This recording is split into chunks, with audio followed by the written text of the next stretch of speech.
Okay, so this is the part 3 because I got a bad bladder. And, there's just so much. There's so much pain. And I called 911. She messed up the crime scene too, though, for real. I said, the kidnapping has turned into a murder. This house had suddenly become a homicide crime scene. It went from kidnapping to murder. Oh, it became hell. JonBenèt was brought up at about 5 minutes after 1. And at 10 after 1, nobody'd shown up. And I looked out the window to the street and I saw an ambulance slowly drive by. And I thought, I am in the Twilight Zone. Meanwhile, the pastor led the Ramseys and their friends in prayer in the living room, holding hands as JonBenèt's body lay before them. That's why I, at one point, thought somebody on the police force or investigator, somebody was in on it. To keep them from touching JonBenèt and to keep them focused on something other than looking at JonBenèt. 1:20 p.m., after 3 hours as the only officer on what Arndt calls an incredibly tense crime scene, and 20 minutes after JonBenèt's body was found, backup finally arrived. The next day, the autopsy on JonBenèt was conducted. Linda Arndt was there. I hadn't seen savagery done to a child or even an adult until the doctor peeled back her scalp and saw that horrific fracture to her head. Because it was an accident.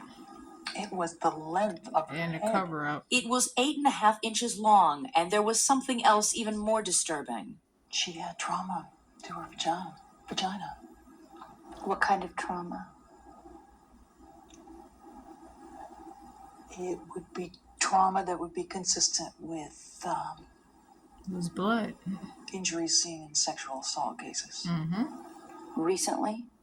I guess the best way to say that was what was seen was not a first-time injury. The coroner, in fact, said the evidence was inconclusive, but ABC News has confirmed that 3 medical experts who consulted for the Boulder Police Department concluded the injuries were consistent with prior sexual abuse. As the Ramsey investigation dragged on for weeks, then months, and then years, the criticism of Linda Arndt's actions that December day continued. But she still defends her actions, saying she has become a scapegoat for a flawed investigation. And Linda Arndt remains convinced that she knows who killed JonBenèt Ramsey. She will not say the killer's name, but has no doubt that justice will never be done. Do you think this person will ever be indicted, will ever be charged or convicted? No. Because it was messed up from the beginning of him bringing the body up. Will get away with murder. Yes. That was 1999. That's a possibility In June of 2001, a federal judge dismissed her lawsuit, saying Arndt failed to prove the police chiefs violated her First Amendment rights. Stay tuned to ABC News Now and abcnews.com for the latest information. And that's all for this special edition. Lastly, I believe it could go unsolved forever, but it's a possibility by the time I'm 35 or 40, if they ever do. And the only thing they have is that blood sample, which again, I feel like could have been anybody blood that they put on there. To be with all the money they got, it just don't make sense that it was somebody outside of the home. All the things don't make no sense. The only thing that makes sense is that the only proof they have on that is like an intruder did it, is because the blood didn't match nobody's. But okay, think about it. They did all that. I believe they put that blood on that child body, okay, to keep on. And that's why he brought up the body, placed a cover on the body. All these things are literally messing up on finding out who did it, which is because the person who did it did all these things on purpose. And unfortunately for this detective, she seemed as the person who was the problem, who allowed him to do all these things.